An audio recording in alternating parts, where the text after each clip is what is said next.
Bueno, pues muy buenas tardes. Buenas tardes. El día de hoy vamos a dar inicio a nuestros temas del libro 7.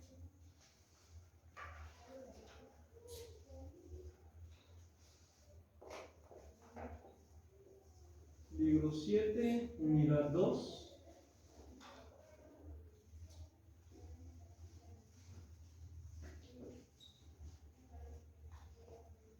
Temas del 1 al 3, que corresponderían a el Espíritu Santo inspiró la historia bíblica, cómo fue el origen del mundo y cómo fue el origen del hombre y la mujer.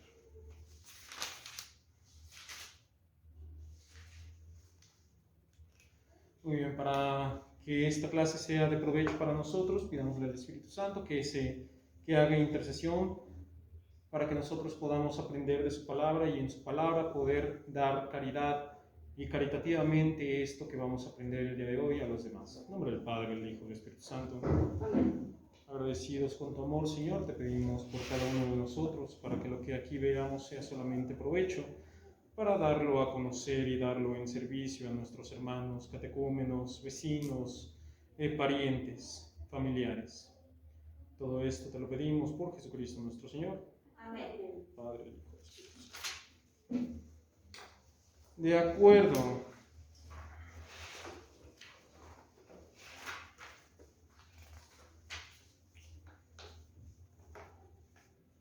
Vamos a usar para las clases que vamos a aprender hoy la cita del primer tema de la unidad 2, que es: toda escritura ha sido inspirada por Dios.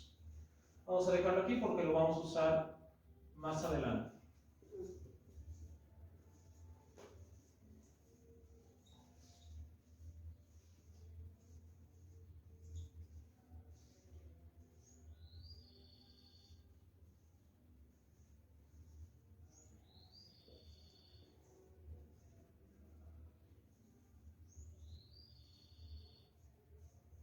Y esta va a ser nuestra cita iluminadora del día de hoy. Segunda de Timoteo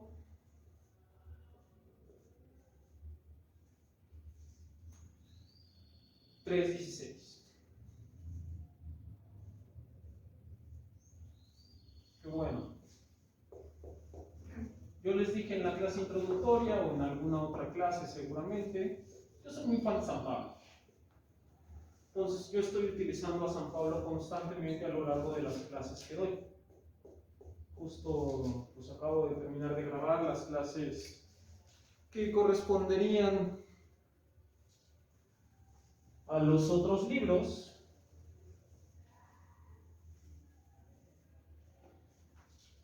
Y este tema que vamos a ver el día de hoy está muy relacionado también con los que vemos en el libro 8. Así que si alguno de nosotros tiene también niños del libro 8, pues les servirá también. El primer tema que vemos es: el Espíritu Santo inspiró la historia bíblica.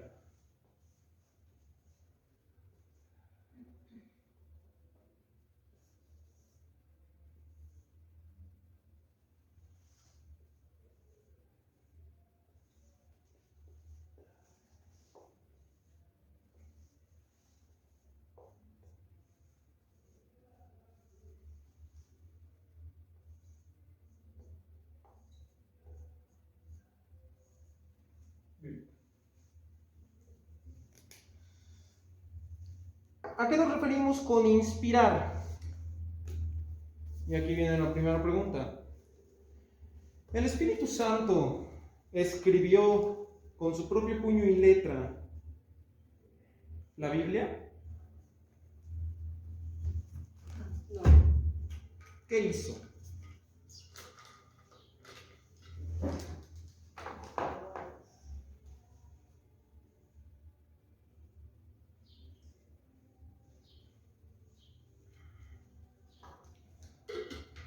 Se valió de personas, ¿no?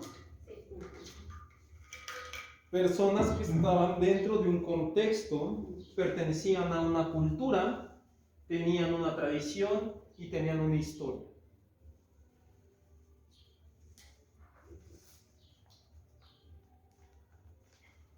Tengámoslo en cuenta, tengámoslo ahí el pensamiento presente para más adelante. Lo primero que tenemos que entender si queremos comprender qué es, cómo el Espíritu Santo inspiró la historia de la salvación, bueno, la historia bíblica, tenemos que entender qué es la historia de la salvación.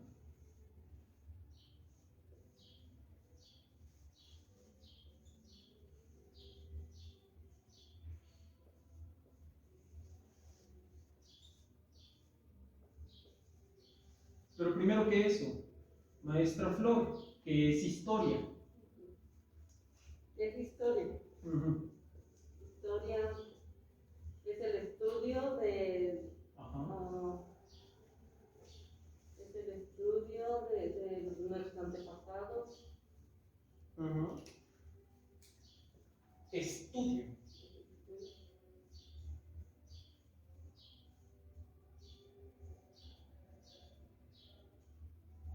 Cuando hablamos de historia ya hablamos de la documentación obtenida, historia. Cuando hablamos de historia ya estamos hablando de la documentación que se ha hecho para ir resguardando nuestros propios acontecimientos. Pero cuando hablamos de historia hablamos de lo que está escrito, lo que vamos nosotros proyectando con nuestra escritura. Lo que está escrito.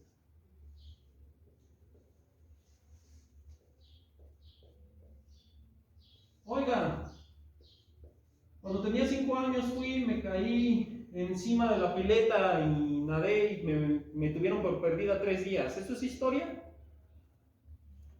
No sé, ¿está documentado? No, porque no está escrito. No, a menos de que hayas tenido un diario y a los 5 años hayas sabido escribir. No es historia. Ok.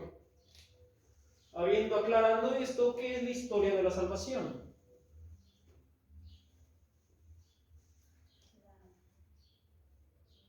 Silvia me dijo. Isabel. Sí. Isabel. La recopilación de hechos. ¿De qué hechos? De hechos vividos. ¿Qué hechos vividos? De hechos vividos a través de la salvación. ¿Es necesario? Bueno. Lo que vivió. La Biblia no es lo que vivió Jesús. Maestra.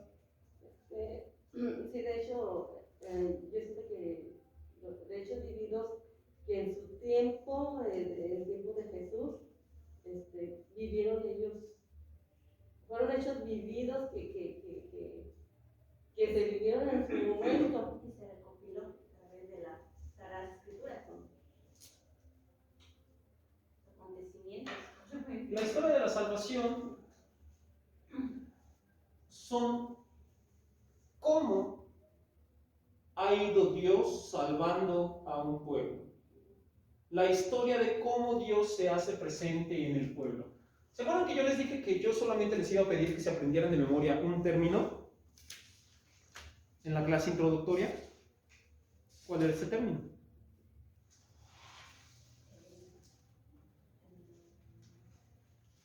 Puntos más al que le encuentren. Ah, no estamos por puntos.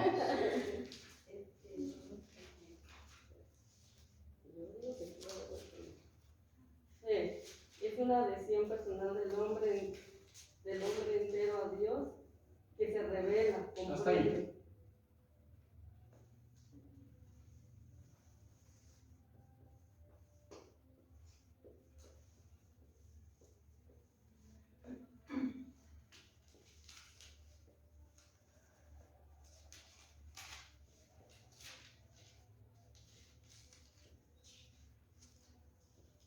Y para esta clase vamos a usar mucho esta definición. La Iglesia nos sabe y nos la da en el Catecismo de la Iglesia Católica. Le faltaría la segunda parte, pero hasta aquí vamos a quedarnos. Adhesión personal de Dios que se revela. ¿No? Acordémonos de nuestra clase. Yo ayer les decía a los de la clase del libro 6, ¿cómo le hice yo para que todos mis niños, mis 12 niños entonces, cuando yo estaba dando confirmación, se aprendieran el credo? Muy fácil. Al comenzar la clase, hacía la oración, justo como la hicimos ahorita, y decía: Padre nuestro, Ave María, creo en un solo Dios, Padre Todopoderoso, Creador del cielo y de la tierra, repitan, de todo lo visible y lo invisible, creo en un solo Señor Jesucristo, Hijo único de Dios, nacido del Padre antes de todos los siglos, Dios de Dios, luz de luz, Dios verdadero de Dios verdadero, engendrado, no creado, de la misma naturaleza del Padre, por quien todo fue hecho, que por nosotros los hombres y por nuestra salvación bajó del cielo, y por obra del Espíritu Santo se encarnó de María la Virgen y se hizo hombre, y por nuestra causa fue crucificado en tiempos de Poncio Pilato, padeció y fue sepultado, y resucitó al tercer día según las Escrituras, y subió al cielo, y está sentado a la derecha del Padre, y de nuevo vendrá con gloria para juzgar a vivos y muertos, y su reino no tendrá fin. Creo en el Espíritu Santo, Señor y dador de vida, que procede del Padre y del Hijo, que con el Padre y el Hijo recibe una misma adoración y gloria, y que habló por los profetas. Creo en la Iglesia, que es una, santa, católica y apostólica. Confieso que hay un solo bautismo para el perdón de los pecados. Espero la resurrección de los muertos y la vida del mundo futuro. Amén. ¿Cómo le hice? Cada vez que teníamos clase, repetí el credo hasta que se lo terminaron aprendiendo. Porque yo bien les podía haber dicho, como les dije a los de ayer justamente, yo les pude haber dejado de tarea: repite tantas veces el credo. ¿Lo van a hacer? No, yo no lo hice. Yo salí de del catecismo de la maestra Lupita con mi primera comunión sin saber el credo. Y no me lo aprendí sino hasta que entré al seminario, hasta que empecé a tener misa diario, y pues todos los domingos los tenía que repetir, y así me lo aprendí. Y por ello, aunque no se lo sepan, ese es un tip para sus niños, repitiéndolo, se lo aprenden, porque para andar en bicicleta se aprende andando en bicicleta. Y porque yo también quiero que se aprendan la definición de fe. Fe es una adhesión personal, repitan, del hombre entero a Dios que se revela. Comprende una adhesión de la inteligencia y de la voluntad a la revelación que Dios ha hecho de sí mismo mediante sus obras y palabras.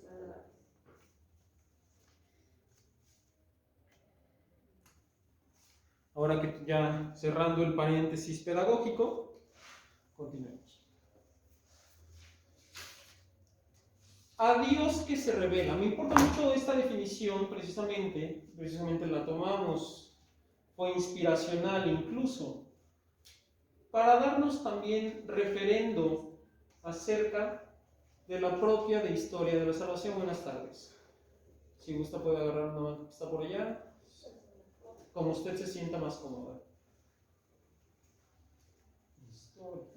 Entonces, esto es un referendo para nosotros, para poder aprender acerca de estos temas que nos ofrecen los libros. Lo que queremos aquí, recordarán ustedes, es profundizar acerca de estos temas, porque la catequesis ya no la sabemos. ¿Pero realmente no la sabemos? Y aquí nos damos cuenta. La historia de la salvación es la documentación, y muy precisamente cuando hablamos de la historia de la salvación en nuestro entorno católico, hablamos del suceso, de los sucesos, de cómo Dios va salvando a su pueblo. ¿Se acuerdan quién era el pueblo escogido? Dios que se revela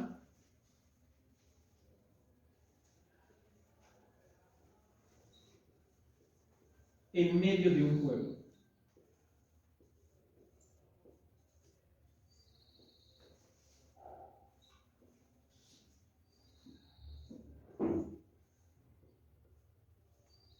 Esto grábenselo en la piel.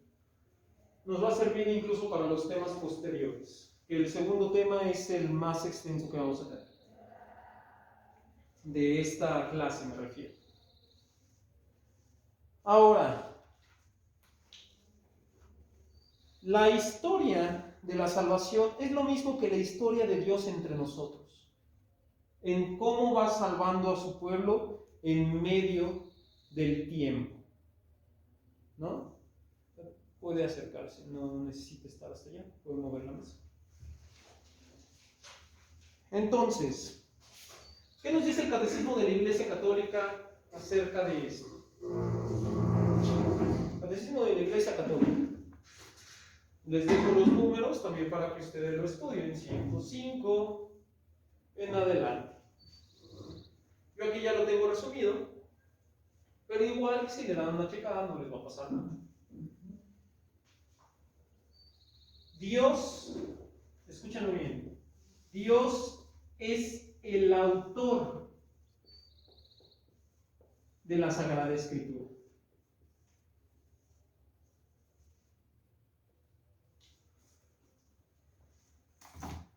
Y Flor me dirá, oiga, señor seminarista, ¿no me estaba preguntando justo hace unos momentos que quién había escrito la Biblia? ¿No habíamos dicho que eran unos señores y señoras a lo largo de la historia de la fe? Porque ahora decimos que es Dios el autor de la Sagrada Escritura. ¿Por qué? Allá atrás. Doña... ¿Cuál es su nombre? ¿Adriana? María de Jesús. María de Jesús. Doña María de Jesús. ¿Por qué decimos que Dios es el autor de la Biblia, el autor de la Sagrada Escritura? Si hace unos momentos, bueno, usted no estaba, decíamos, ¿Dios escribió por puño y letra la Biblia? No. Entonces, ¿por qué sí decimos que es el autor de la Sagrada Escritura?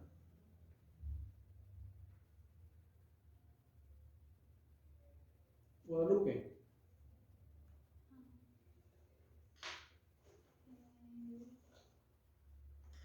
Inspiró a los... Muy bien. Porque es inspiración. ¿De quién? Del Espíritu Santo.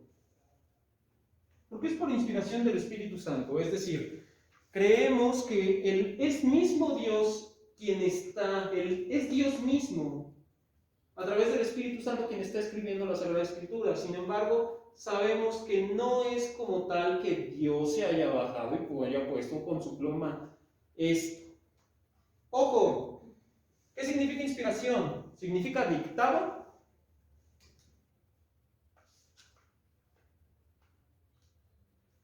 Que digamos, inspiró a los autores de la Biblia, que fueron muchos a lo largo de muchísimos años, es lo mismo que decir que les dictó la Sagrada Escritura.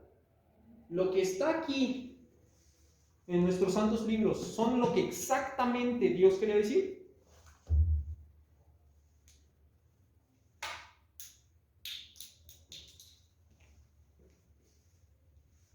¿Qué me dice doña Silvia, no Isabel? ¿Qué pasó? La mayor parte tal vez sí. Ok, ¿quién nada más? Bueno, a lo mejor inspirar es lo que se siente, lo que bajó el Espíritu Santo en los evangelistas que fueron los que escribieron la Sagrada Escritura. No solo los evangelistas, los autores sagrados. Inspiración es el sentir en esas personas que se apropió el Espíritu Santo en ellas. Pero usted hace una pregunta, ¿verdad? Usted pregunta, perdón, ¿me puede decir la pregunta? ¿Inspiración es lo mismo que dictado? Inspiración, a lo mejor sí, porque cuando uno se inspira se está dictando así. María de Jesús.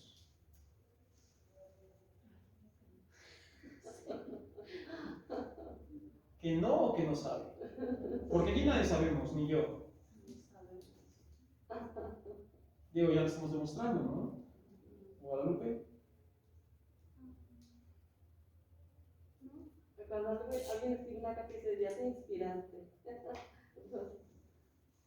No, dictado no es lo mismo que inspiración. Ajá. Y tengámoslo bien en cuenta. ¿Dios le dictó exactamente lo que quería decir a los autores sagrados? No. No. Porque se lo dictó, los inspiró a hombres en un contexto, en un pueblo, con una lengua y con una historia. Sin embargo, la Biblia no dice más ni menos de lo que Dios quisiera decir. A eso se refiere cuando decimos inspiración divina. Los que escribieron en un contexto cultural, social, religioso, etc. En un contexto.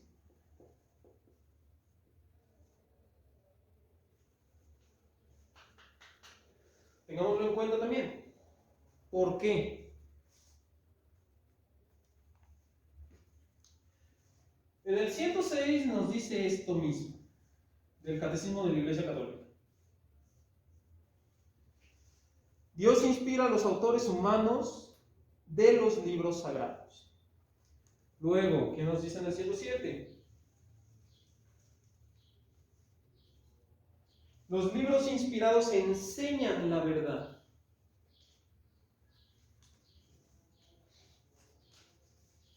Si lo está grabando, aquí vamos a subir la grabación.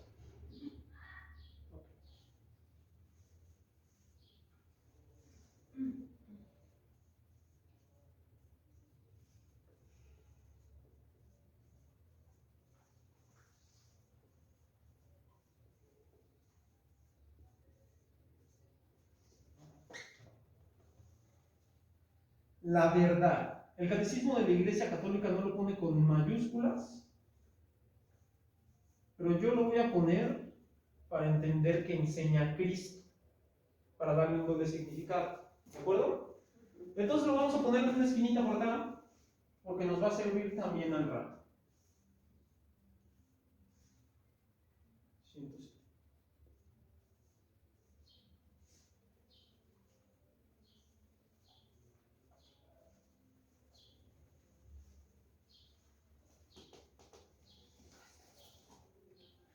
Y 8. Y este es uno muy importante.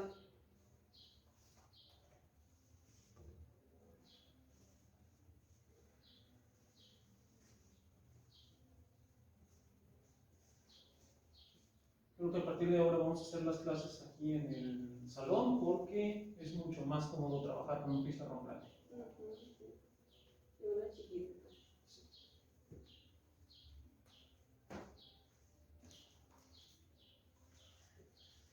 El 108 del Catecismo de la Iglesia Católica dice: la fe cristiana no es una religión del libro.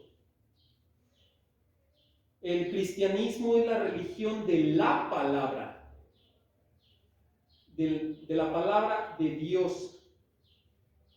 No de un verbo escrito y mudo, sino del verbo encarnado y vivo. Para que las escrituras no queden en letra muerta, es preciso que Cristo, palabra eterna de Dios vivo, por el Espíritu Santo, nos abra el espíritu a la inteligencia de las mismas. Para resumirlo, fe cristiana no es una religión de vida. Entonces, ¿no le debemos hacer caso a la Biblia? No. Tenemos que hacerle caso a la Biblia, porque enseñan la verdad. Porque son palabra de Dios. Pero nosotros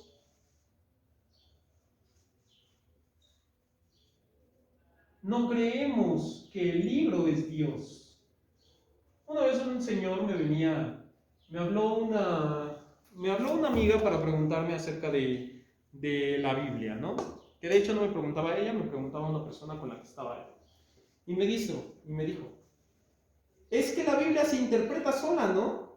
Y en esta discusión pues él era católico, pero no era tan católico como para saber acerca de que decir Jehová y Yahvé es más o menos lo mismo, ¿no?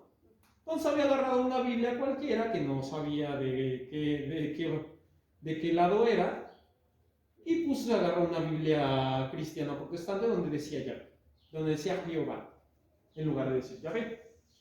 ¿Por qué dice Jehová? Nosotros sabemos que, pues, como el hebreo no tiene vocales, o sea, es como si escribiéramos flor,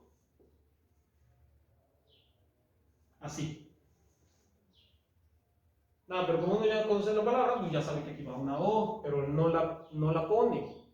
Algo así es el hebreo, por lo que yo tengo entendido. Entonces, si a eso le ponemos las palabras, si a las consonantes le ponemos las mismas vocales que el oí, que es otro de los nombres con los que se menciona a Dios en la Biblia, pues sale Jehová o Jehová, algo así. Si les ponemos las otras letras, sale Yahvé, algo así. Yo no sé. Entonces pues, el Señor estaba confundido y le dije, no, pues es que nosotros tenemos que interpretar correctamente. Y su respuesta fue, ¿qué no la Biblia se interpreta sola? ¿La Biblia se interpreta sola?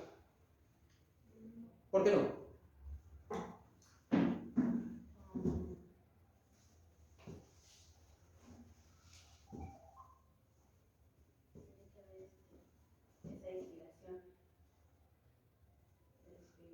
Pero toda la escritura es inspirada por Dios.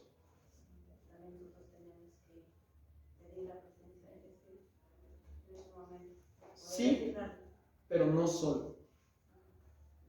¿Quién da más? Allá atrás. ¿La Biblia se interpreta sola?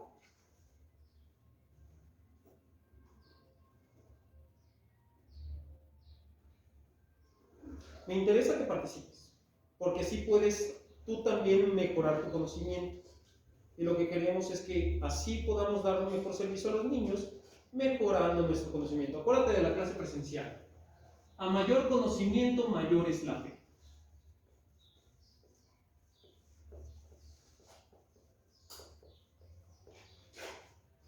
A mayor conocimiento,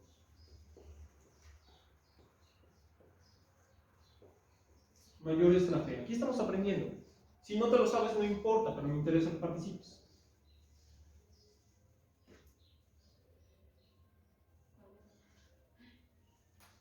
¿La palabra de Dios se interpreta sola? ¿Por qué no?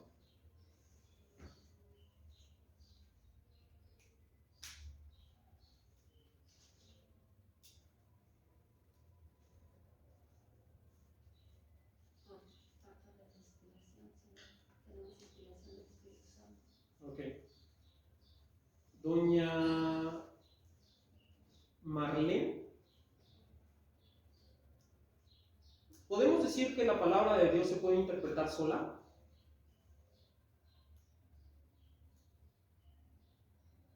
Cuando leemos la Biblia, cuando leemos la palabra de Dios, se podría decir que no sola, sino que nosotros la leemos para poder entenderla. Ok. Guadalupe.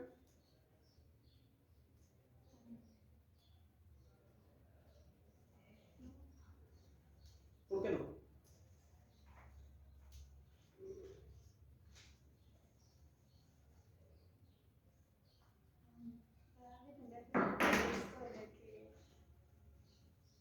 Ok, sí. No,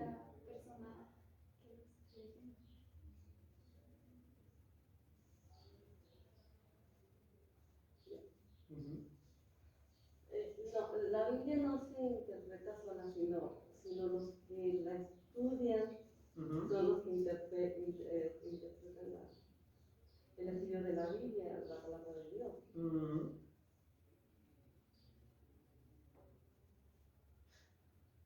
¿Por qué lo decía él? Él lo decía en un sentido de, es que nosotros debe de haber una sola interpretación. Por eso en su no saber explicarse y en su también falta de conocimiento a medias, decía es que se interpreta sola. Lo que quería decir es que le diéramos una sola interpretación, que no hiciéramos decir a la palabra cosas que no dice. Y en ese sentido tiene razón, pero lo que estaba planteando no tiene razón bajo ningún sentido. Porque, ¿qué les dije aquí? La fe cristiana no es una religión del libro. Este no es Dios. Esta es la palabra de Dios. ¿Y Dios para qué necesita su propia palabra? Dios no necesita su propia palabra. Dios ya tiene su palabra, se tiene a sí mismo. Esto es para nosotros. Esto Él lo da para nosotros. Es un libro precisamente para que nosotros podamos encontrar la verdad. Es un libro de verdad. Por eso, el cristianismo es la religión de la palabra.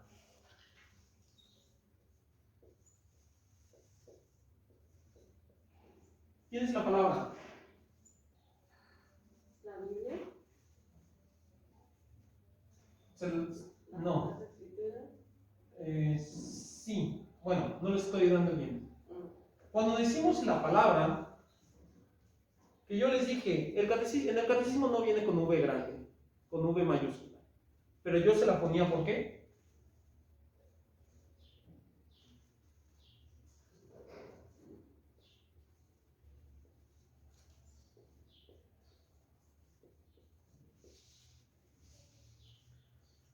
¿Qué dijo Jesús cuando le preguntan, ¿y qué es la verdad? En el Sanedrín.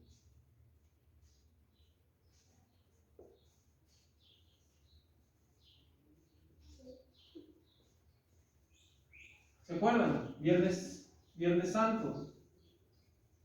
El Pilato les dice, ¿y qué es la verdad?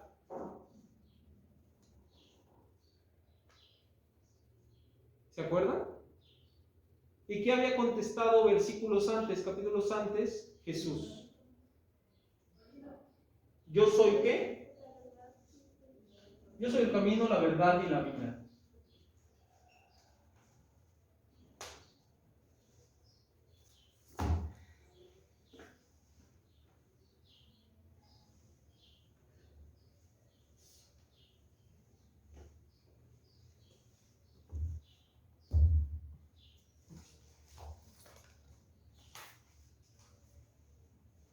Enseñamos la palabra de Dios.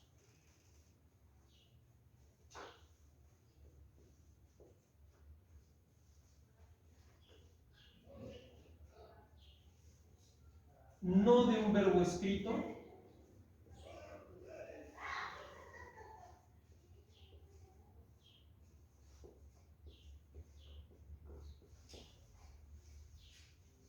y mudo. Porque si se interpreta sola, yo sin saber leer podría escucharla, ¿no? Claramente no se puede. Sino del verbo encarnado.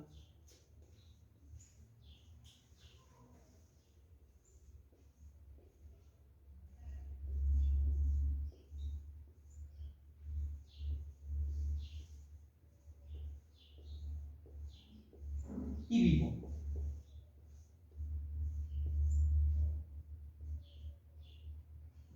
Continúa, pero vamos a analizarle hasta aquí.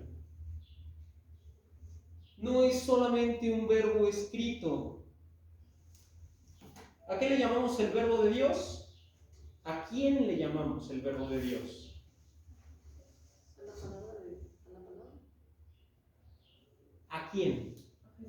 Ajá. Entonces, La vida de Jesús, Jesús mismo, su ministerio, ¿es mudo? Es decir, si es mudo, significa que no le dijo nada a nadie. Entonces no, es un verbo encarnado y vivo. Es el que está vivo. Es el que resucita. Porque si no hubiera resucitado, no sería la palabra del verbo encarnado y vivo. Sería el verbo encarnado, el verbo que encarnó. Y entonces pues, no tendría mucho sentido en nuestra fe hablar de algo que no está vivo. Porque nuestra religión es de la vida.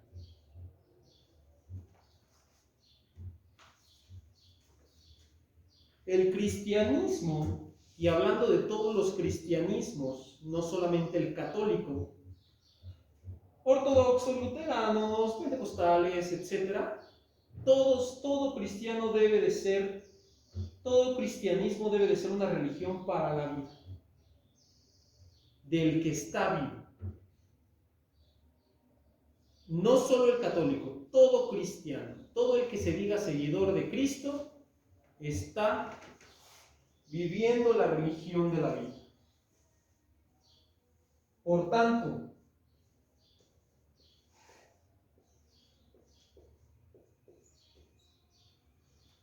para que las Escrituras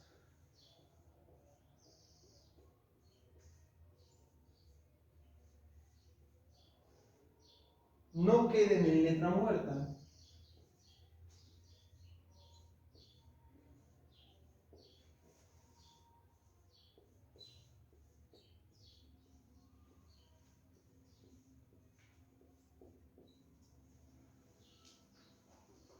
es preciso que Cristo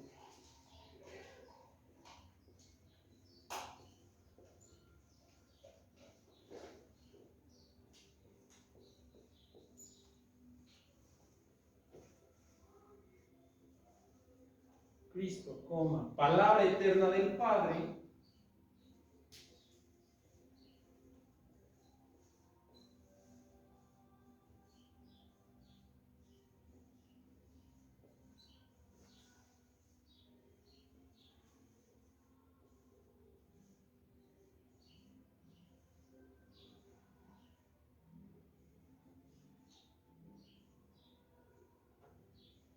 palabra eterna del Dios vivo,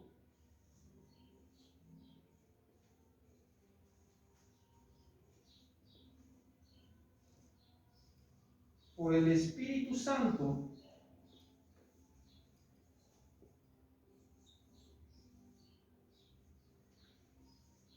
nos abra el Espíritu a la inteligencia de las mismas.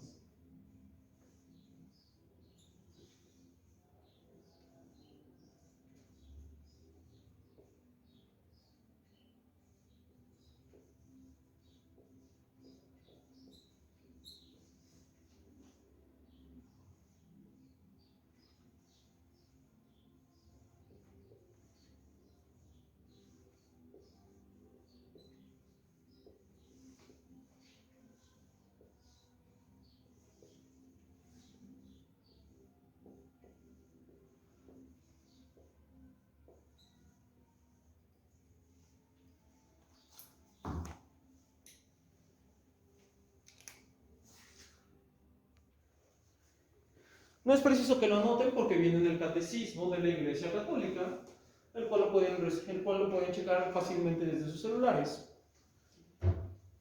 Pero sí es preciso que lo tengamos en cuenta precisamente para lograr visualizar lo que aquí dice.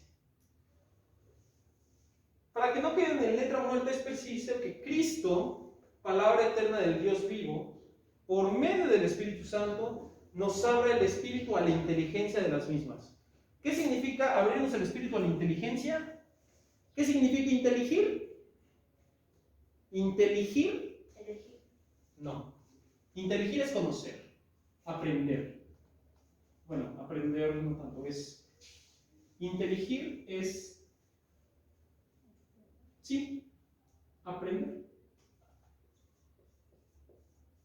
Por eso cuando le dicen a alguien muy inteligente, no es que sepa muchas cosas, es que tiene mucha capacidad de inteligir, de aprender.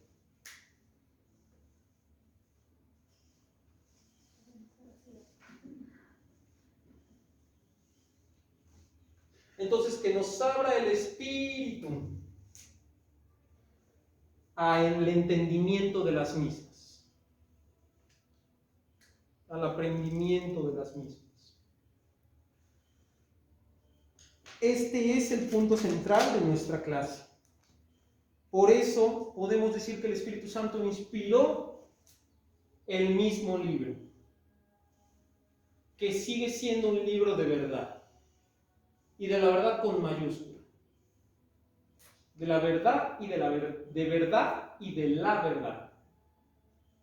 Entonces sí podemos decir que le inspiró porque él se fue revelando a lo largo de toda la historia de la salvación que está escrita en estos libros. Por eso podemos decir nosotros que no se interpreta sola, está para nosotros, es un libro para nosotros, para nuestro aprendizaje, para que nosotros podamos alimentarnos de un verbo encarnado y vivo, para que viva con nosotros, puesto que está vivo, que viva con nosotros, y para que nosotros podamos entender que es la religión de la palabra de Dios. No del libro, no de la Biblia, no es la religión de la Biblia, es la religión de la palabra de Dios.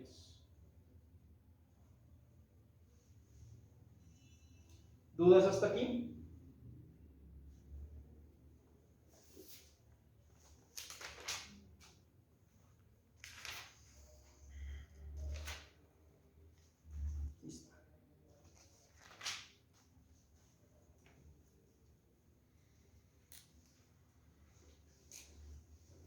De aquí únicamente el 109 nos explica cómo Él es el que habla en el idioma y en la cultura de las personas. ¿Sí? Me decía una catequista que me preguntaba el lunes, me preguntaba sobre una cuestión que tenían. Oiga, es que por diciembre se murieron así 5 seguiditos. Como en 2 semanas se murieron 5 personas. Entonces la gente empezó a creer que pues era porque algo habíamos hecho, a lo mejor no estábamos teniendo suficiente fe, a lo mejor no le gustó a San Juan Bautista, como lo vistieron.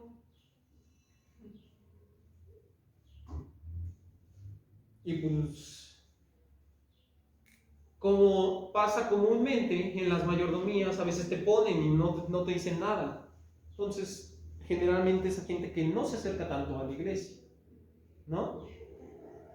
Entonces, la gente que pues estaba también diciéndoles que era su culpa que estas 5 personas se hayan muerto seguiditas, a pesar de que todas eran mayores de edad, eran de la tercera edad, pues también habla de que estas personas tampoco acudían mucho, pero tenían una verdadera devoción en que pues habían muerto. Y tal vez en el santito también, ¿no? Por cómo dijeron que porque no le gustó al santito se murieron, ¿no? Entonces yo les decía, no. El Dios que te redime no puede condenarte porque se estaría contradiciendo a sí mismo. O sea, sí te puede condenar. Pero según lo que nos ha dicho la Biblia, toda la Biblia, según las palabras del Evangelio, claramente ese no es el caso. Al contrario, quiere que nos redimamos, quiere que estemos junto con Él, quiere que tengamos fe, adhesión. ¿Qué significa adhesión? Estar pegados a Él, al Dios que se revela. Jesús, el nacimiento de Jesús, la Navidad también es Dios mismo revelándose, cumpliendo sus promesas. Entonces yo les decía, el Dios que te redime no puede ser el mismo Dios que te condena.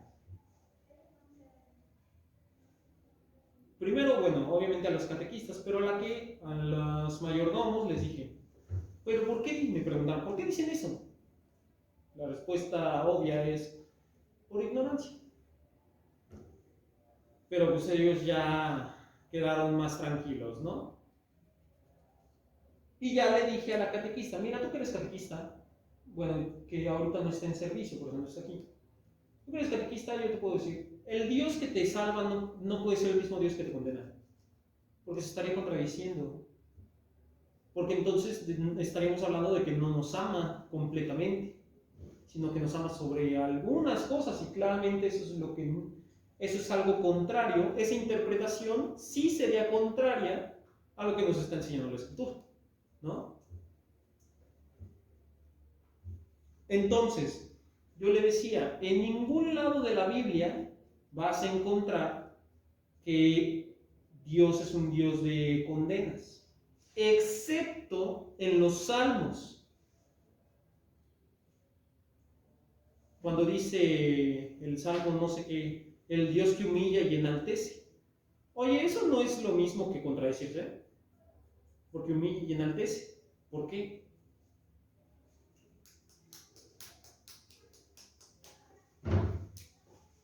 Porque se escribe en un contexto, en un hombre con contexto y con cultura.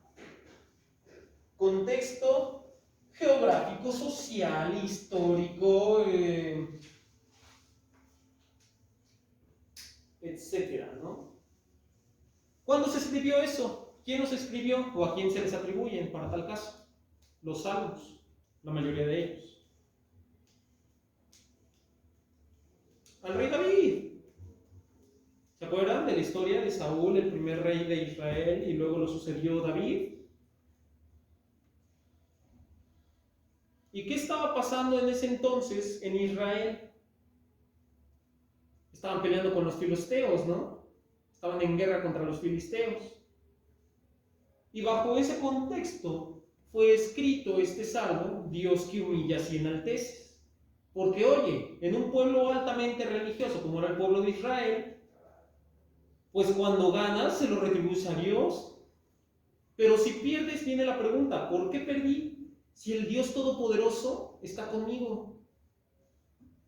¿Qué no si es todopoderoso debimos de haber ganado? ¿Por qué perdimos? ¿Por qué perdimos tal batalla? ¿Porque Dios es imperfecto?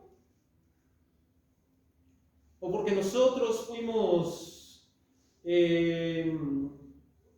yo qué sé, egoístas? ¿O que porque nosotros no hicimos las cosas como debían de ser? ¿Qué tiene más sentido? Pensando en un hombre de hace 2800 años, más o menos, 2700 años. ¿Qué es más fácil pensar? ¿Que fue por culpa nuestra o fue por culpa de Dios? Fue por culpa nuestra, porque pues, nosotros no estamos portando bien, nosotros estamos siendo infieles, ingratos, estamos adorando a otros dioses, hay situaciones incorrectas en nuestro pueblo. Entonces, ¿qué vamos a decir? Pues que es un Dios que humilla y enaltece. Que también es el mismo contexto con el que se habla del Dios de los ejércitos. Y si se dan cuenta, solamente se mencionan en los libros de Samuel, de Reyes y los Salmos.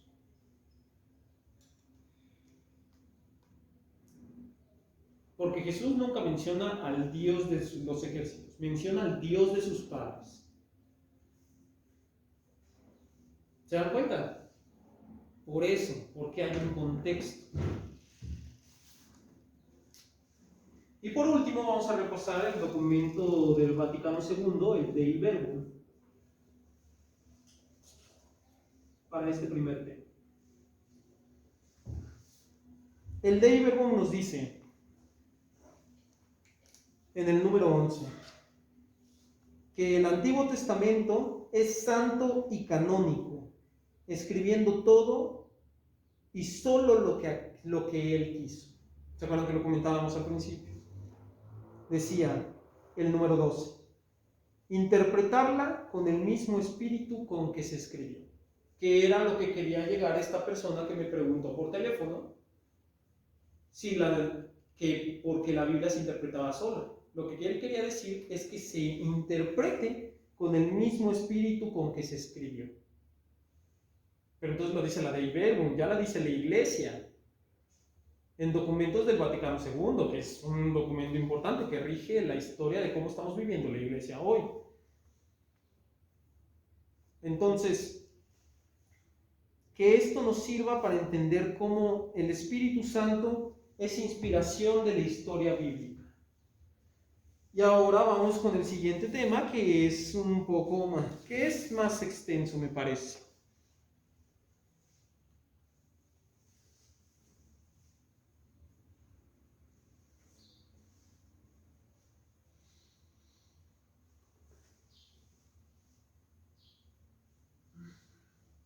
¿Hasta ahorita tienen dudas, preguntas? Bueno, si no tienen dudas o preguntas de clases anteriores, que ven que les dije que estas clases están hechas así, precisamente para que tengan la oportunidad de preguntar y que no solamente estén recibiendo, sino que también ustedes puedan resolverse de dudas, ¿no? Si no tienen dudas de clases pasadas, vayan sacando dudas de todo lo que estamos viendo. Es importante que ustedes tengan retroalimentación, porque así ustedes van a aprender mejor. Yo solamente ofrezco las herramientas que tengo disponibles, el conocimiento, poco o mucho que tengo disponible, pero de ustedes depende el absorberlo y el aprovechar.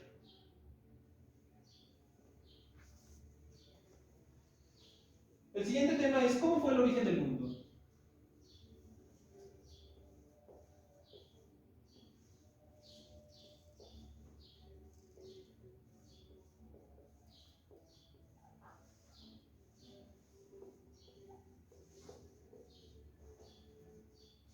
Constantemente se está tocando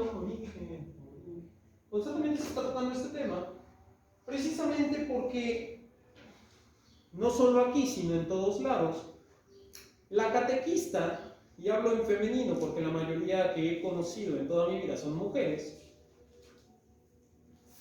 porque la catequista en general, pues es una persona con muchas ganas, con mucha piedad, pero con muy poca formación. ¿Por qué? A mí me dio catecismo una señora que asistía cada domingo a misa y que el padre le dijo: ¿no quieres ser catequista? Y ella dijo que sí, porque no tenía hijos, porque estaba soltera, porque le daba el tiempo, le daban las horas. Estoy seguro de que quien le dio catecismo a ella fue una viejita, una abuelita que ya se había jubilado, o que, etcétera, ¿no? Que bajo su piedad y para poder hacer un servicio, pues se metió de catequista. Únicamente armada con su piedad, su rosario y su libro y su folletito de primera comunión, de los que antes hacían todavía. Entonces, a lo largo de mi formación, yo siempre me he preguntado, ¿no? ¿Cómo vamos a formar mejores cristianos? ¿Cómo vamos a formar cristianos que estén dispuestos también a venir a vivir lo que aquí vivimos en esta religión y en esta iglesia? Si son formados como me formaron a mí para mi primera comunión, ¿no? Entonces, esta es la tercera vez que tocamos en uno de los temas, lo cual me parece excelente para también que ustedes vayan aprendiendo acerca de las dudas que más difíciles se les hacen en general cuando les preguntan acerca del origen del mundo, pensando en que hay una teoría científica allá afuera que se llama la teoría del Big Bang, no hecha por una, sino por varios científicos de renombre mundial e histórico, y pues que realmente cuando lo están empezando a preguntar a los niños se los acaban de enseñar en la secundaria, ¿no? Y no sabemos cómo responder, porque lo que nosotros entendemos es que lo que dice en la Biblia, que nuestra iglesia dice que es palabra de verdad, dice que fue de otra forma. Entonces, ¿a quién le creemos?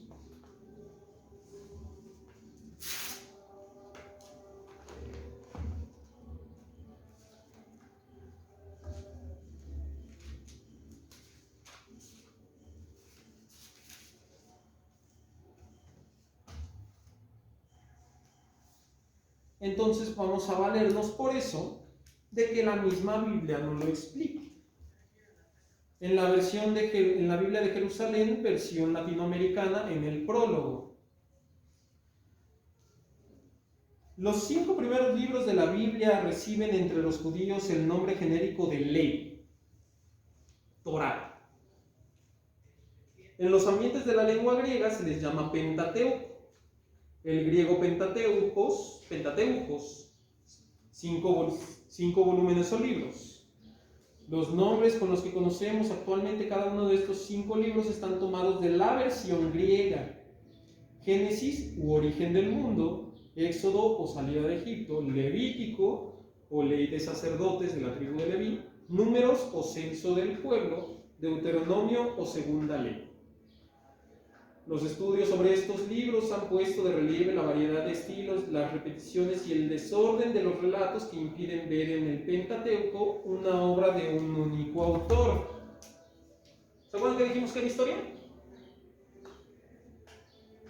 Los sucesos documentados. Entonces, para empezar, ya vimos que no tiene un solo autor y que unos tienen hasta siglos entre uno y otro, siglos.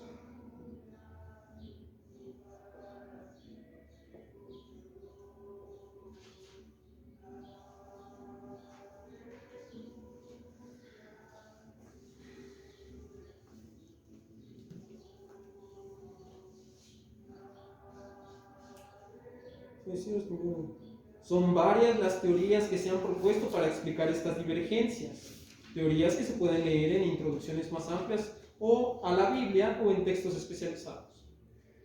En las orientaciones para la lectura trazamos unas líneas para que el lector descubra los hitos de la revelación de Dios en la historia de Israel y desde él en la historia del mundo.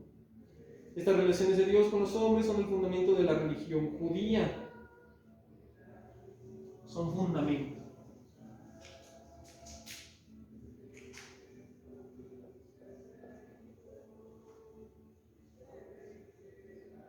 En esta perspectiva tenemos que entender que el Pentateuco sea la ley o norma básica de toda relación del hombre con Dios, válida por tanto para toda religión. El mensaje del Nuevo Testamento potencia estos fundamentos de la religión de Israel, los trasciende y les da un valor universal.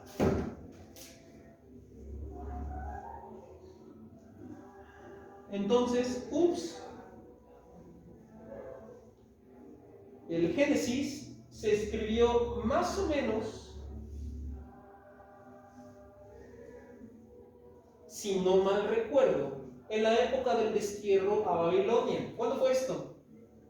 Chequen en sus celulares. Destierro a Babilonia. Si no mal recuerdo.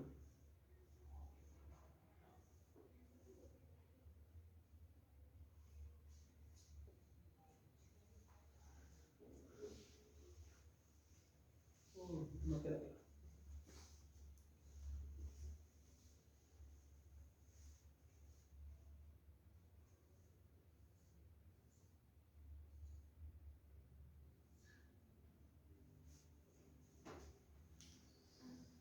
Inició en 597 y finalizó en 538.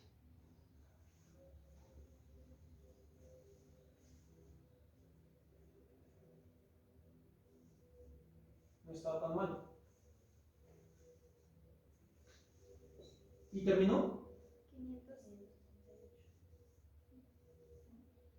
¿Hace cuánto tiempo fue esto? ¿Mande? ¿Hace cuánto? Cifras.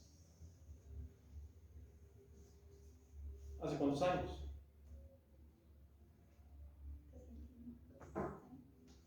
Fue hace 2500 años. El Génesis Génesis se escribió más o menos por esa época. Y si no, vamos a checarlo, checa. Fecha de escritura del Génesis, que estoy seguro que está en este periodo. Y si no, está en internet para sacarnos de dudas. En lo mientras que Guadalupe lo busca, ¿hace cuánto empezó el método historiador para la documentación de sucesos? Según yo, hace como 150 años.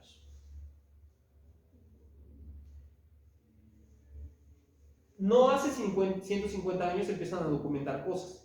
Hace 150 años empezó el nuevo método de investigación. Es decir, la forma en cómo investigamos hoy la historia tiene hace 150 años más o menos. ¿Hace cuánto se escribió esto? 2500 años. ¿Qué le va a pedir esto? Entonces entendemos que no es un libro de historia.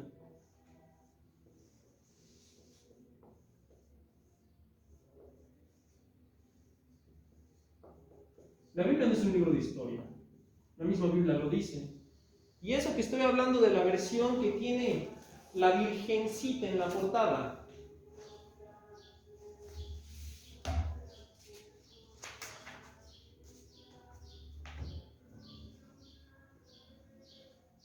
¿Cuándo se escribió el Génesis?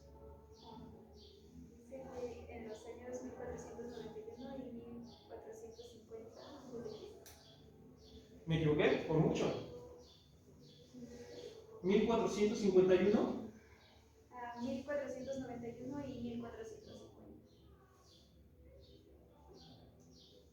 Peor tantito.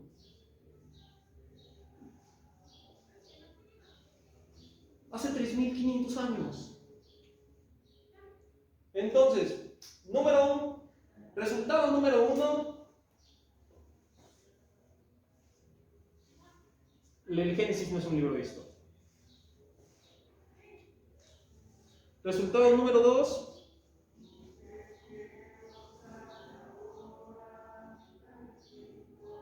¿qué decíamos que era inspirada?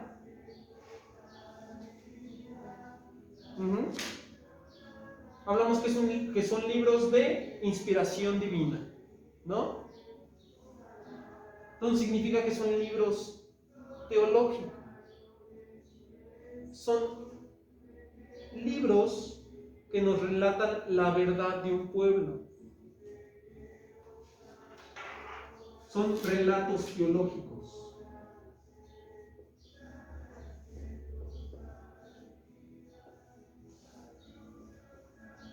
Teológicos, que denotan cómo Dios se va revelando en el pueblo. Entonces aquí viene la pregunta del millón. Si esa es la situación, entonces, ¿Adán y Eva existieron?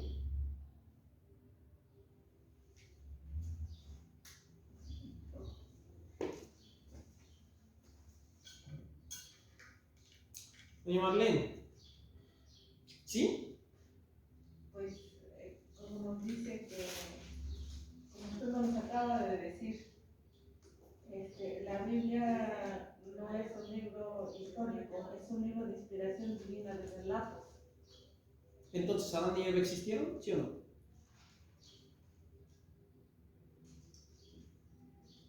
Sí.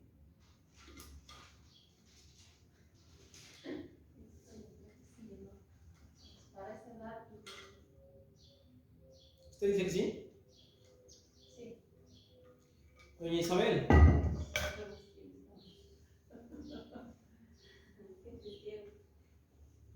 Doña Flor. Pues según nuestra fe o nuestra religión, sí. Padre, ¿qué?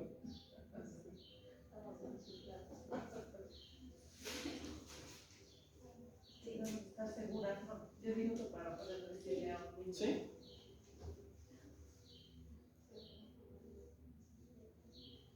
Adán y Eva no existieron.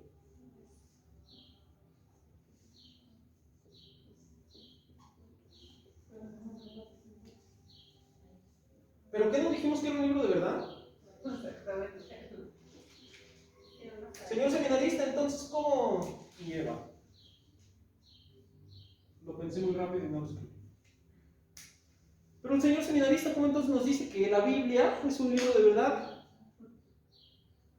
Señor seminarista, ¿por qué dice que incluso la Iglesia Católica, toda la institución de la Iglesia, dice que son libros de verdad? Si Adán y Eva no existieron. Y seguramente esto se lo han preguntado los niños que van en el libro 9, en el libro 8. ¿Qué es un relato teológico?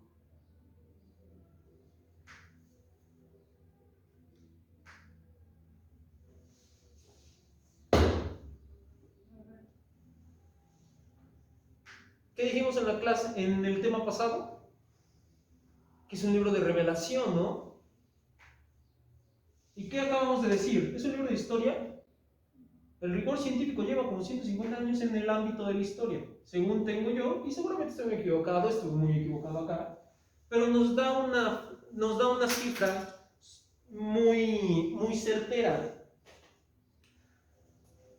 Pónganle ustedes 300 años, es más, 500 años, que llevamos así de rigor científico histórico.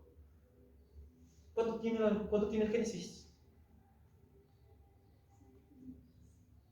3.500 años. Y ahí les va. Y esto lo dice la Biblia, que tiene la Virgencita enfrente. El Génesis es el resultado de una amplia síntesis de tradiciones, leyendas, pequeños poemas y formulaciones de la fe israelitas que fueron elaborando en un ambiente de educación religiosa de Israel. Los catequistas de hace 1500 años escribieron el Génesis. Los primeros vestigios de los homínidos llevan como, no sé, 30 millones de años. De los primeros Homo sapiens, me acuerdo, tienen 2 millones de años. ¿Cómo van a saber estos, después de tanto tiempo, qué pasó esto? Si el rigor científico empezó hace más o menos unos 500 años, por ponerle una cifra. ¿Cómo lo van a saber? Y ya dijimos, y ustedes mismos me lo dijeron, ¿le dictó Dios a los autores divinos las cosas? Los inspiró. Los inspiró dentro de un contexto, dentro de una vida y dentro de una religión, dentro de un pueblo, dentro de una cultura. ¿Qué le va a servir a un pueblo de hace 3.500 años saber que existimos desde hace 2 millones? ¿Para qué? ¿Con qué sentido?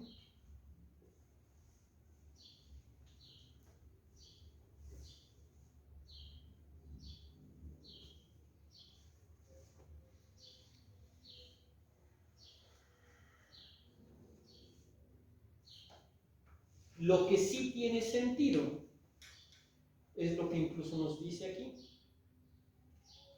Tiene 2 apartados: prehistoria de la humanidad y prehistoria de Israel, precedidos por una solemne introducción.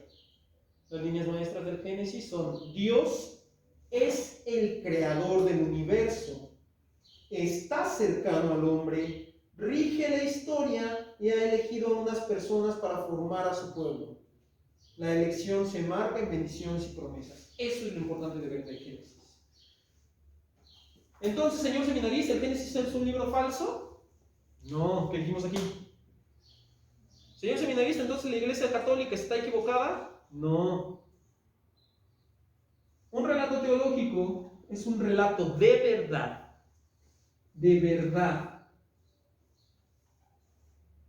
Bueno. Es un relato de verdad. El Génesis dice la verdad. Pero no es un libro de historia. ¿Qué acabamos de decir? Y vamos a anotarlo.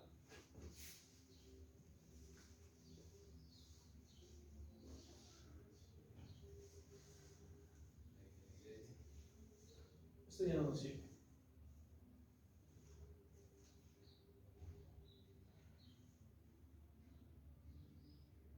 Las líneas maestras del Génesis son Dios creador del universo.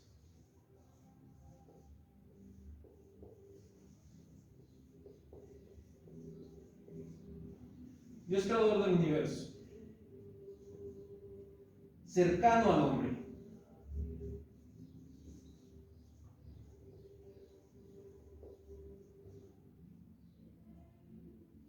Rige la historia.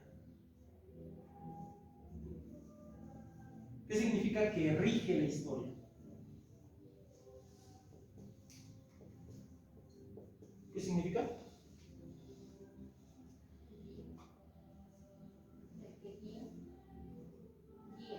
Sí, guía, dirige, sí.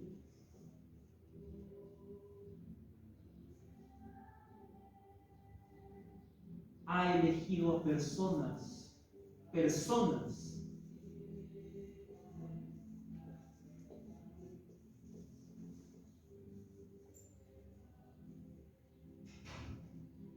para formar su pueblo.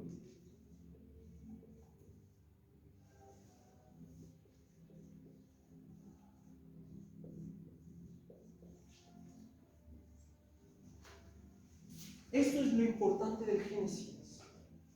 Y a mí el Génesis me dice muchísimo más.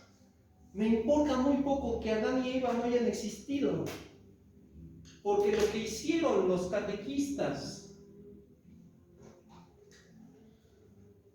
de hace 3500 años me parece todavía más significativo que si fueran un libro de historia.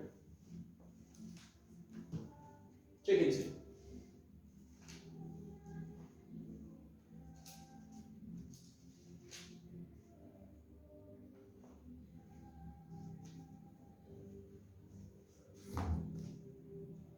A mí me hace entender cómo concebían el mundo los judíos de hace 1500 años. Estos relatos del Génesis no tienen un origen 100% judío. También están constatados, como lo dice aquí, por pequeños relatos, incluyendo también de tradición babilónica.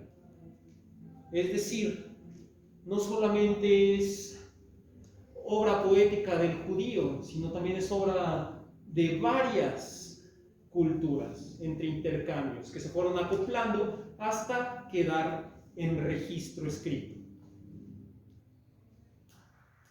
Porque miren, y se los voy a demostrar. Soy un catequista judío de hace 3500 años.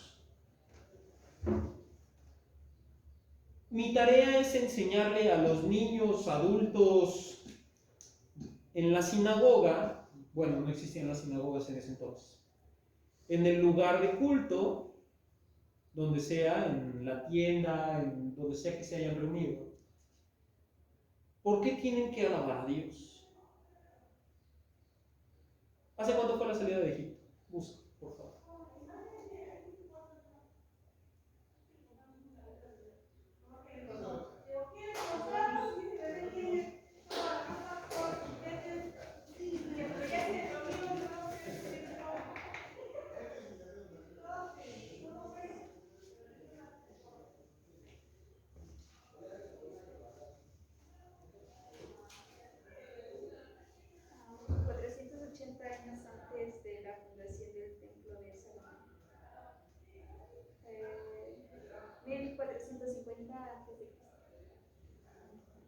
No estamos tan lejos. Estamos pensando que ahí duraron también 40 años según la escritura, ¿no?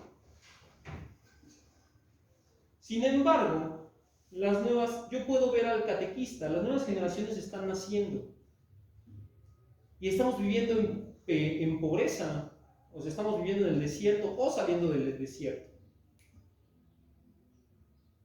Nos estamos apenas estableciendo y acabamos de llegar a la tierra prometida o a nacer cabos. ¿Cómo le voy a enseñar a los niños, a las nuevas generaciones, que tienen que alabar a Dios y que le deben todo a Dios, a Yahvé?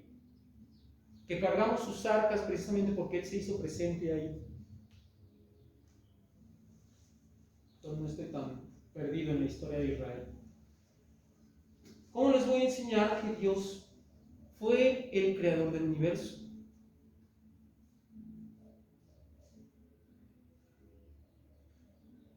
Nos hacemos un relato en el cual damos a entender cómo Dios nos fue creando. Oye, pero pues ¿de dónde vienen las cosas? ¿De dónde viene el sol? ¿De dónde viene la luna? ¿De dónde viene el agua? ¿De dónde viene el desierto? ¿Los animales?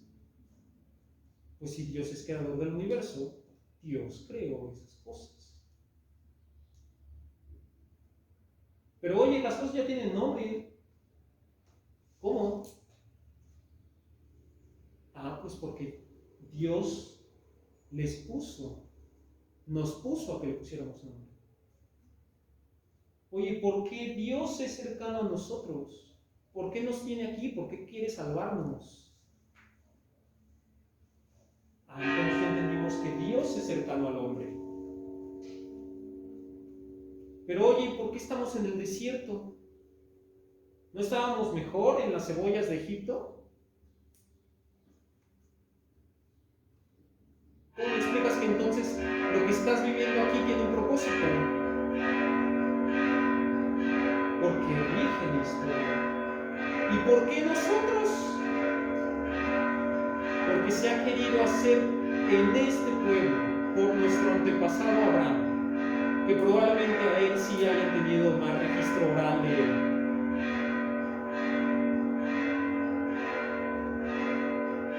Todo esto solamente para que entendamos que este Dios es nuestro Dios. Y no tenemos que darle veneración o adoración a ningún otro, porque este es nuestro Dios, el verdadero que nos salva. Los otros dioses no nos salvan, pero Él se ha ido presentándonos a nosotros. Se nos presentó en el maná, se nos presentó en el mar rojo, en la columna de fuego, nos liberó de aquí. Cuando los hijos de Jacob tenían hambre, ahí estaba José. Vivimos muy bien en Egipto hasta que llegó este que no conoció a José. Nos tiene cuando le pedimos carne, nos da carne por 30 días, como dice el Éxodo. ¿Por qué nosotros? Y ahora quiere que y ahora con Moisés hicimos una alianza con él, de que él se quedaría con nosotros. Pero oye, ¿cómo explico que la mujer? Pues es que fue hecha también del hombre, de la costilla del hombre. Porque en la traducción se pierde. Pero en el original, de hecho yo creo que a mí me lo enseñaron en griego, la palabra de hombre y mujer sí son parte de la misma. Son muy parecidas. Son como decir en inglés men y woman, por ejemplo. Pero entonces, si Dios nos amó tanto y Dios quiere que seamos de su pueblo, ¿por qué morimos? Sí, porque el judío no tiene tal cosa como la resurrección eterna de los muertos. Eso es cristiano. Eso ya es cristiano. Es desde Jesús para acá. ¿Por qué? Entonces hay dos respuestas ahí. O que Dios es malo, o que yo hice algo digno de su castigo.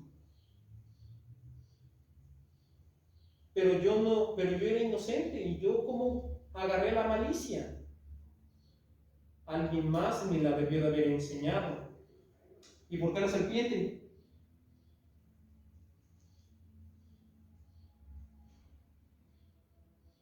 Porque yo veo que la serpiente, aparte de ser un animal rastrero, me muerde y se muere la gente. Muerde a alguien y se muere la gente. ¿Por qué? ¿Qué no la muerte también es un castigo? El castigo entonces fue la muerte. Por eso ella me genera muerte. Ella fue la culpable. Y lo que pasa es que la serpiente representa el mal. Pero estamos hablando mucho antes que eso. ¿Por qué representa el mal? Pues, pero, pues así lo representan ¿Por qué? cuando decimos que nuestros primeros padres fueron Adán y Eva. Pero se supone que ellos vivían bien en el paraíso, ¿verdad? Pero cuando Dios les dice no comas de ese árbol, y la serpiente les dice a Adán y a Eva que tomen el fruto. Pero eso lo están escribiendo las personas que están aquí. Ajá. ¿Por qué eligieron a la serpiente? ¿Por qué no un rinoceronte?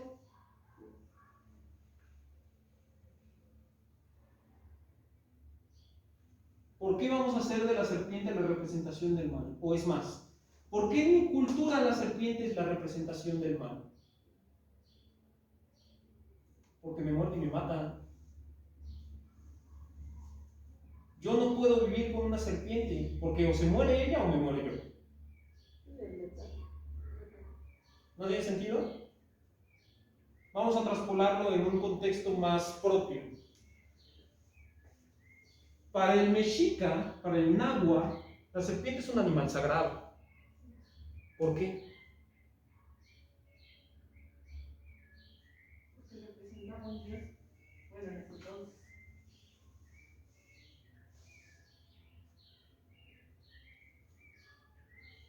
Porque representaba a un dios, a Mictlantecutli negro, al dios de la muerte. Porque yo sí tengo un dios de la muerte, donde morir aquí es gracias a un dios, es parte del ciclo de la vida, dentro de la mentalidad náhuatl, dentro de la mentalidad mexica. Está el que me creo, que es Huitzilopochtli blanco, es decir, Quetzalcóatl. Pero el que me mata y el que me destruye es Huitzilopochtli negro, y ellos dos están en constante batalla. Siempre. A veces gana este, a veces gana este, a veces gana este, pero siempre están en batalla. ¿Cómo se creó el humano? Por sacrificios. Por un sacrificio de sangre de Mictlantecutli blanco que se juntó con maíz y salió el hombre. Entonces yo también tengo que hacer sacrificios, porque si yo no me sacrifico, Dios va a morir. Tengo que hacer sacrificios entonces, de sangre, porque yo fui creado con sangre. ¿Y por qué la sangre? ¿Dónde más puedes encontrar sangre que no sea dentro de una persona? ¿Esto dónde lo conseguimos? Tiene que ser un líquido de los dioses, que viene de los dioses, porque esta sangre, si sangro mucho, me muero. Por eso el corazón es tan importante, ¿no? Por eso entonces la serpiente es un animal deítico. Pero como en este entonces todavía no eran politeístas, tiene un término. Ellos sí creían que había otros dioses en otros pueblos, pero ellos solo tenían su dios, que era Yahvé. Tiene un término. Después, mucho después, ya se volvieron monogámicos. Monoteístas. Ahorita no tengo el dato, no tengo el nombre, pero tiene un nombre. Entonces, para el mexica, la serpiente sí va a ser un animal sagrado. Porque yo muerdo a alguien y no se muere, pero él me muerde y me muero. Tiene que ser un animal de Dios, del Dios de la muerte. Pero como para el hebreo no existe tal cosa como un Dios de la muerte, porque para él es contradictorio, entonces este debe de ser un animal que represente el mal. Por eso la serpiente. Y fíjense, no sé ustedes qué estén entendiendo, pero todos estos relatos dicen la verdad. Yo no estoy viendo que ninguno mienta. todos estos relatos dicen verdad, una verdad teológica. Es un relato teológico, es un relato que de veras pasó. Pero como no fue dictado, como ustedes mismos lo dedujeron, ¿tiene que existir forzosamente un Adán y Eva? No. Entonces, ¿el catolicismo sí puede vivir con teorías como el Big Bang? Uno de los iniciadores, uno de los dos iniciadores de la teoría del Big Bang, ¿quién fue?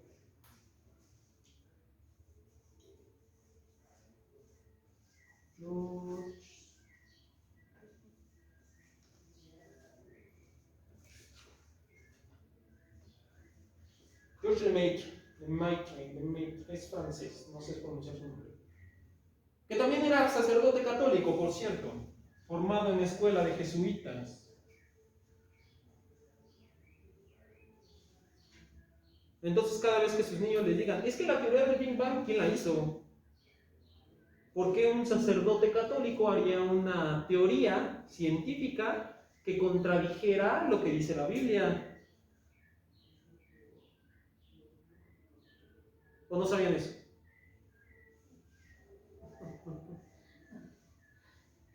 Por cierto, la teoría creacionista es protestante. La teoría creacionista dice que hay que creerle a la Biblia tal cual escrita como si fuera un libro de historia. Y ya vimos que no es un libro de historia. Y es protestante, por cierto. Entonces el católico no tiene por qué creer en ella. No cree en ella.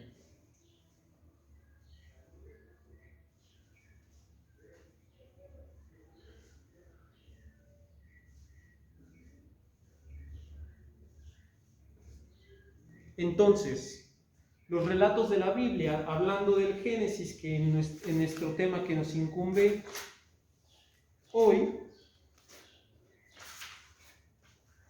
de cómo fue el origen del mundo, nos dice en efecto, es un libro de verdad, de verdad. Al ser un relato teológico, estamos afirmando que no es un libro de historia, no pasaron exactamente así, pero sí que sí nos transmite verdades importantes. Y estas son las verdades importantes que nos transmite. Esto es lo que quiere decir el Génesis. No tanto de que si fue creado en 7 días, aquí. Lo de los 7 días también es una explicación para el sábado. El sábado esto es nuestro día sagrado. ¿Por qué? Pues hay que darle un día gracias a Dios. Es necesario. Es bueno para nuestra vida, es bueno para tener contacto con Dios, para no alejarnos de Él, porque al fin y al cabo Él es el que nos ha ido salvando a lo largo de los años. Entonces también hay que tener una justificación sólida. ¿Por qué? Porque Dios también lo hizo. Descansó y nosotros lo hacemos a su ejemplo. Por eso no importa si fueron 7 días, por eso no importa tanto si fueron de Adán y Eva. Es más complicado tratar de explicarlo con Adán y Eva. Porque entonces, ¿cómo? De Caín y Abel, ¿quién hubo más que se reprodujeran? Es más complicado explicarlo así. Y en la misma Biblia dice que Caín se iba a ir a un pueblo extranjero y le dice a Dios, que cuando le dijo que se fuera a un pueblo extranjero, le dijo, no, porque ahí me van a matar. ¿No se supone que nada más había 4 personas en la tierra? Se dan cuenta entonces.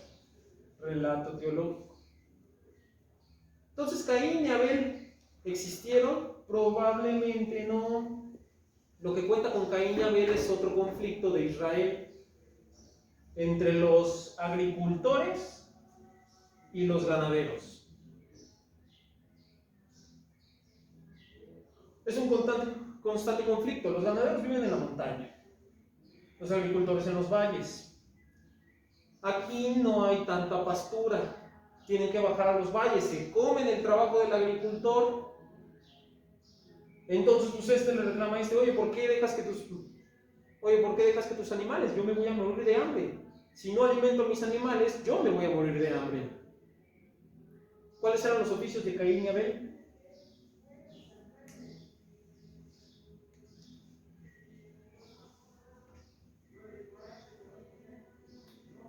¿Qué eran?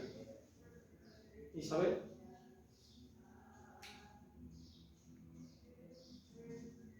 María de Jesús. ¿A qué se dedicaban Caín y Abel? Marlene. ¿Vale? Cuidadores de ovejas, ¿no? Uno. ¿Quién? ¿Quién mató a quién? Caín mató a Abel Ajá. ¿Por qué? por envidia. Ajá. ¿Qué le causó envidia?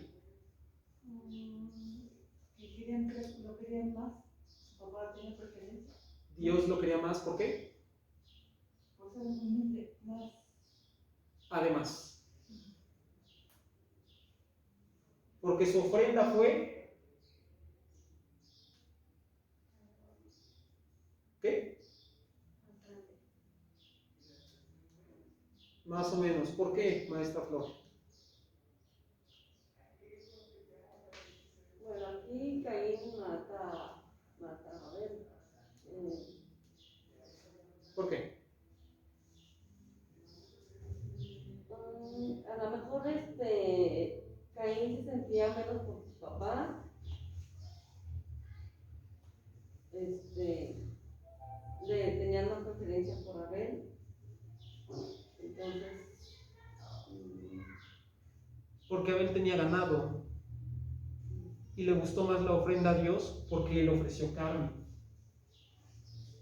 Abel ofreció su trabajo. No, Caín ofreció su trabajo, que era el campo, que fue menos abundante. Por envidia lo mata y se va por culpa. ¿Qué no eso nos relataría una situación muy normal que existe aún en estos días? El ganadero, por darle de comer a su ganado, se va y se traga el trabajo del agricultor. El agricultor pues va y le reclama. Y a la hora de dar ofrendas, Abel da más porque tiene carne. Y hasta en ese entonces la carne era deseable. ¿No el pueblo de Israel se quejó en el Éxodo de que no tenían carne? Y que por eso Dios les dio 30 días de desayuno, comida y cena carne. Eso dice la Biblia. Hasta que se hartaron, les dijo. Precisamente por eso, es este interno conflicto entre el agricultor y el ganadero,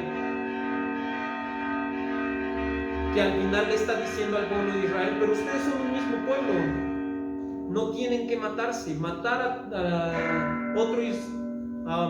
a otro hebreo es matarte a ti mismo, es matar a tu sangre. Pero como aún así Dios se hace presente a su pueblo, aunque tú lo hayas matado, no te pasará nada, porque yo no te voy a dejar.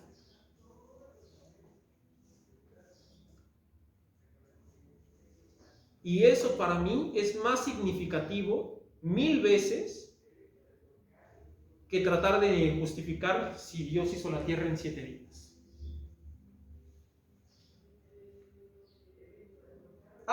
Y por si no nos quedaba claro,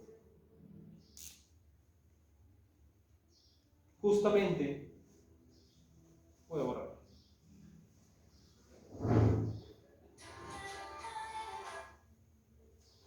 Hebreos, la carta a los Hebreos,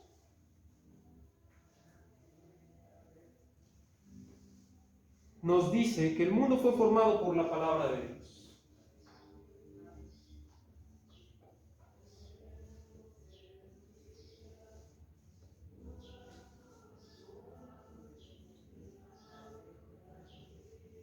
Pero señor seminarista, eso fue creado como eso fue escrito como hace 1900 años. ¿No tendrá algo más actual que nos lo reafirme? Sí. Catecismo de la Iglesia Católica 283.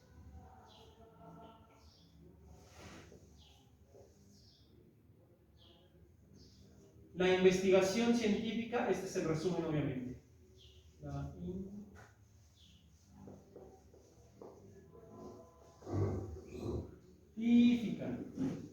nos enriquece.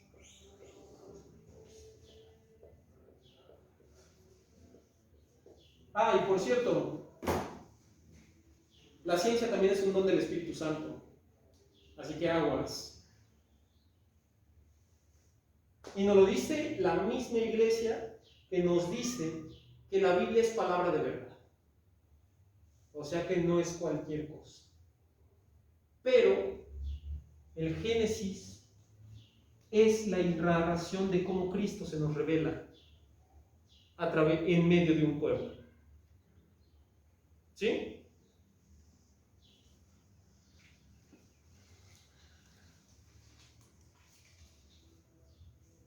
Y con esto terminamos de cómo fue el origen del mundo.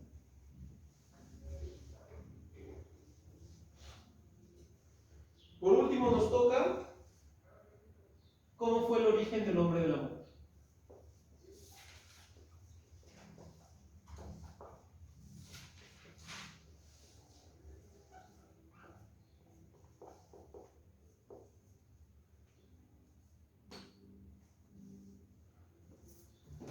Al ya explicar la teoría del mundo, ya vemos que son creados por Dios.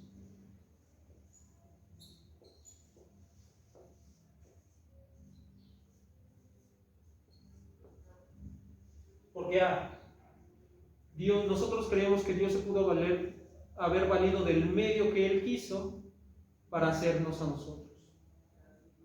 Nosotros sí respondemos a la pregunta filosófica de que ¿por qué existo y no la nada? ¿Por qué existo yo y no existe la nada? Creados por Dios, creados a imagen.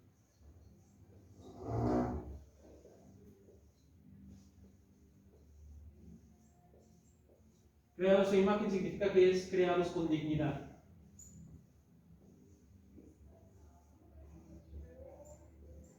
Con dignidad de hijos.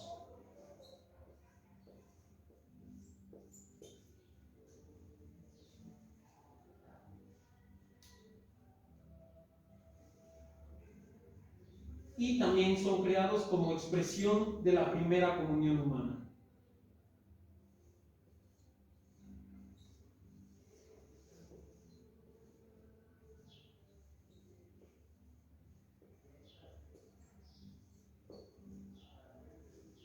Y eso es todo lo que voy a tocar del tema 3. Muy bien. Aquí vamos a parar la grabación para los de YouTube y nos esperamos que los veamos en la próxima clase para seguir con nuestra formación.